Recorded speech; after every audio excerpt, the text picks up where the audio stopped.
You ever seen a biker flip his cut inside out and wonder what the hell does that mean? Or why they park backwards at the curb like they're ready for war? What if I told you there's a reason some ride with rolled up blankets on the front of their Harleys? And if you ever get put out bad from a motorcycle club, they don't just take your patch, they might take your whole bike, from coded hand signals to the one disrespect that could get you checked for real. Today, stick around to the end, because the last secret, it could save your life. Let's get into it. The night, we run the night, run. Shout out to everybody out there that sent their well wishes. I just had a surgery 2 days ago, 4 slices in my belly. I'm doing better, but I'm in a lot of pain. I'm not 100%, but I still had to put this product out for you. So let's get into number 1. Why do bikers park backwards at the curb? Ever pull up to a clubhouse or a biker bar and see every bike back to the curb? You might think, damn, these guys really care about aesthetics. But nah, it's not about looking cool.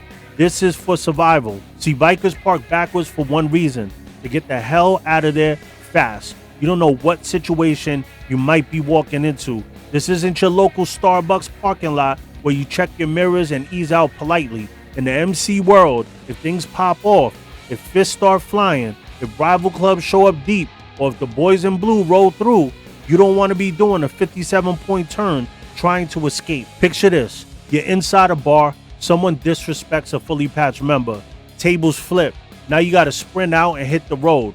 What would you rather do? Throw your leg over, fire it up, and blast off like a bat out of hell, or awkwardly shimmy your bike forward while everyone else is peeling out? Exactly. Back then means no hesitation, no delay. Just hit the throttle and go. And it's not just about drama. Even for casual riders, it's smart.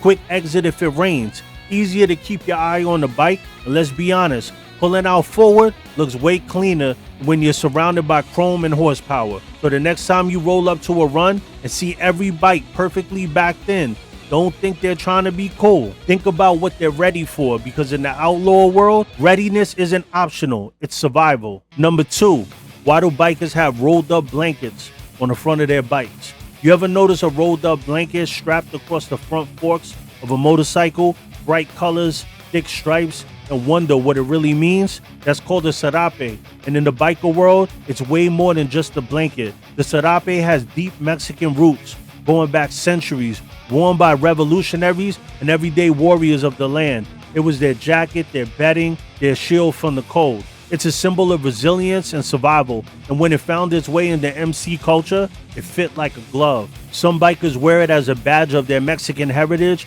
to represent where they come from, to ride with pride in their bloodline. That serape isn't just fabric, it's identity, it's family, it's cultural armor on the front of a Harley. Other bikers, they actually use it to sleep. No hotel, no campground, just pull over, kill the engine, unroll the serape, and crash under the stars. That blanket says, I live this life, I sleep on the road, I ride till the wheels stop, and the rest wherever I land. So whether it's cultural, practical, or both, the serape on a bike is a message. It says, I don't need luxury, I don't need comfort, I got my culture, my road, and my ride. Number 3, have you ever seen a biker with his cut flipped inside out and wondered, what does it really mean? I remember a time when I was riding with my club and we were riding into Rhode Island for a tense sit down with another outlaw club, a famous one with a lot of fans, and we got stopped as soon as we got into the state by Rhode Island police. A prospect who was trailing in the car behind got caught with everything, the mother load, and got locked up. The police let it be known this was a no-fly zone, so we still went into the sit down. At this tense sit down, the president of this club let us know that his brother was chief of police. Yes, this was an outlaw club, letting us know that they're basically working with the police. So when we left, when we got close to the exit, our president pulled us to the side of the highway and told us all to turn our vests inside out. I was personally pissed, and some other brothers were too, but I understand why it was done. So we did it, and when we got to the exit, the police were there, and they just let us fly by. That cut, that vest is everything. It's your identity, it's your colors, it's your loyalty, your brotherhood. Your entire life sewn into that one piece of leather. When a biker wears it proudly, he's repping his club, his family, and the road he earned it on. But when that cut gets flipped inside out, that's a message. And in this world, messages like that are loud. Now, other scenarios is done for survival. A lone rider moving through a rival territory might flip his vest in a way to say, I'm not claiming anything, I'm just passing through. I don't want no issues. But even that is dangerous, because if your club didn't give you permission to flip it, that's a whole different kind of violation. And most clubs are not telling you that. I know some outlaw clubs that say if you're riding by yourself, you're not allowed to wear your colors. And if it gets taken, it's on you. As a nomad, I rode by myself a lot, and I would never do it. I feel like you don't deserve to wear it if you think someone would just take it off you. Like, why wear it then? But I do know people who have done it in tight situations and it saved them. My advice, know what you signed up for. I've also seen flip cuts when an outlaw club is in an enemy territory and doesn't want anyone to know they're close so no one can warn. Real quick, if you enjoy MC Culture content, smash the like and the subscribe button. And give me a pound wherever you're from. And get your Ghostavelli mask, shades, Demons Row snapbacks in all colors, tank tops, crew necks, track races. We got it all. And you can get it on www.demonsrow.com. Let's get back into it. Number 4, do they really take your bike when you get put out bad? The answer is yes and no. And it depends on two things: the club and the rider. Let's keep it real. In some outlaw clubs, if you get put out bad, meaning you broke the code, disrespected the patch, or crossed the line, you can't come back from. They don't just take your patch. They come for everything tied to it. That includes your name, your position, and yes, sometimes your bike. If that bike was painted in club colors, built using club funds, or even just rep the patch too heavy, you're not riding off with it like nothing happened. Some clubs will demand the keys right there at the meeting. Others, they'll show up at your garage and roll out in front of your whole block. I've even heard of cases where they take it and torch it. Not because they want the bike, because they wanted to send a message. But here's the flip side. Here's where it gets interesting. If a man is really built like that, and I mean 10 toes down solid, the kind you don't just run up on, then no, they're not taking anything. It doesn't matter what the club voted. The man might hand over the patch, but the bike, he is the bike. That machine is part of him. And taking it would be a declaration of war. And not every club wants that smoke. So yeah, some dudes fold and give up everything. Others, they just ride off into the sunset. Patchless, but proud. Still gripping the bars like nothing changed. It all depends on who you are and who you were dealing with. But make no mistake about it. If you're not respected, if you didn't move right, if you left dirty, that bike might be gone. Might get stripped, might get burned, might even get sold off to fund the next prospect's patch. Because getting put out bad ain't just you're not one of us anymore. It means everything that represented us, we're taking it back. And in the MC world, you don't always ride away clean. Me personally, when I left with my bike. Listen, that bike, I put so much money into it, there ain't no way in this world somebody was leaving with my bike. But every man's story is different. Number 5, secret biker signs. If you want to say follow me, left arm extended straight up, palm facing forward. This means the rider is taking lead and wants the group to fall in behind them. It's used when the ride formation changes, like after a stop or when switching lead riders. It's a clear sign to regroup and follow the new leader's path. Single file, left arm straight up with one finger pointed upward. This is a signal to the group that there's a single issue ahead. Maybe a vehicle is drifting, a rider may have made a mistake, or there's an unexpected obstacle. It's like saying heads up, something's off. Double foul, same motion, but with 2 fingers raised, usually index and middle finger. This means there are 2 issues or more serious danger ahead. It might be road debris and sudden braking, or a sketchy driver in a bad lane. This tells the pack to stay tight and alert. Danger's coming in layers. Hazard ahead on the left. If there's a hazard ahead on the left, point directly down and to the left with your left hand. This signals a hazard on the left side, like gravel, a hole, oil, or something riders need to avoid. This hand motion gives the riders behind you a chance to shift over and pass down the line. Hazard ahead on the right. Instead of taking your hand off the throttle, use your right foot to point down at the hazard, whether it's roadkill, broken glass, or something sharp.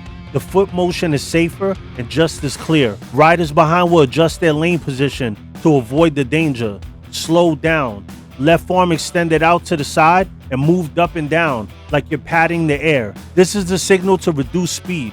You might use this before entering a tighter lane, rolling through construction, or if traffic's building up. It keeps the group together and smooths out transitions. Speed up. Left arm extended out and then pushing upward in a pumping motion like you're urging someone forward. This tells the riders behind you it's time to increase speed. Maybe you're exiting a slow zone or opening up on a clear stretch of road. Stop. Left arm bent downward at a 90-degree angle, palm facing back. This is the universal signal to stop. It's used when coming to a red light, a group pull off, or an emergency stop. It gives the riders behind time to react and keep spaces tight without panic. Turn signal on. Left arm held at waist level, opening and closing your hand repeatedly. This tells the rider their turn signal is still flashing. A small thing, but in a pack, it can cause confusion and accidents if not caught early. Cops ahead, tap the top of your helmet with an open palm. That's the universal law enforcement ahead signal. Could be a patrol car, radar trap, or even an active checkpoint. When this goes up, everyone tightens up and gets clean. No funny moves, no lane drifting, no reason to stand out. Number 6, what does it mean when a biker wears a safety pin? That small safety pin you might see on a biker's cut, pinned on the shoulder or near a patch. It might look crazy, it might look like a baby's diaper pin. It isn't there by accident. In the MC world, it's called a pass-through pin. And while it might look like nothing to the untrained eye, it holds serious meaning. A pass-through pin tells clubs and riders in the area, I'm passing through your territory in peace. I'm not your enemy. It's a silent declaration of neutrality. You're not throwing colors. You're not claiming turf. You're just moving through with respect. Some independent riders or nomads wear it when they're crossing into regions controlled by major clubs. It's not a guarantee of safety, but it's something that shows respect. It shows you understand the code and you're not out here pretending to be something you're not. That pin can keep tensions down when you're gassing up in the wrong neighborhood or rolling through unfamiliar ground. It doesn't give you permission, but it shows you understand protocol. Number 7, what happens if a civilian calls a patch member bro? Here's a quick word of advice. Watch what you say in the MC world. The word brother isn't just a slang, it's sacred. You might say bro to your homies, your co-workers, or some random guy at the bar, but in a motorcycle club, brother is earned, not thrown around.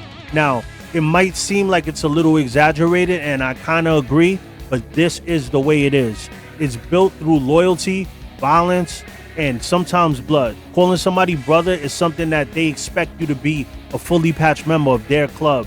That word gets backed by years on the road, locked in secrets, and trust that most civilians will never understand. So if you walk up to a patch member and hit them with a casual "what's up, bro?" don't be surprised if you get a cold stare or worse. Some might laugh it off, others might check you right there, because what you meant as friendly could come off as disrespectful, like you're trying to speak a language you haven't earned the right to use. Some say calling a patch member bro when you're not in the life is like walking into someone's house, grabbing a beer out the fridge and calling their wife baby. You might be trying to be friendly, but you just crossed the line. To me, it's overkill. Bro is just something that's a word people say, so I don't care about stuff like that. But, to each his own. Everybody has their own way. Number 8, why you never hang your cut on a chair. Let's get this straight. Your cut is sacred. It's not a jacket. It's not something you toss over a bar stool. That's your flag, your brotherhood. You earn this. Your earned identity. Hanging your cut on a chair is considered disrespectful. And in some clubs, you will get violated, even making you fold your cut and apologize. Never let your colors touch the floor. You carry them with respect. You wear them with pride. And when you take it off, you fold it like it means something. Because in this world, it does. I made this mistake when I was a prospect. We were in the clubhouse and I pulled a straight up rookie move. I was sitting at the bar and hung my vest on the back of my chair. And I was drinking and talking shit. A couple seconds go by and I notice it's gone. And I'm looking at my brother like somebody took my vest. I started getting elevated and panicking and getting upset. And I was so mad, and he's smiling and I'm ready to fight. So obviously, one of them took it. So the sergeant comes up and he tells me I need to do push-ups to get it back. There was a whole argument and a whole situation over it. But long story short, I wound up doing some push-ups, and he said that day, you never leave your cut anywhere. And I knew that, but it was a closed house, only brothers. I didn't know that rule applied if you're just around brothers, but you never leave your cut on the back of a chair anywhere. What do you think? Let me know that in the comments. And thank you for tuning in to Demons Row TV, the holy grail of MC culture. Like, subscribe, and comment. No, yeah, we ghosting, baby.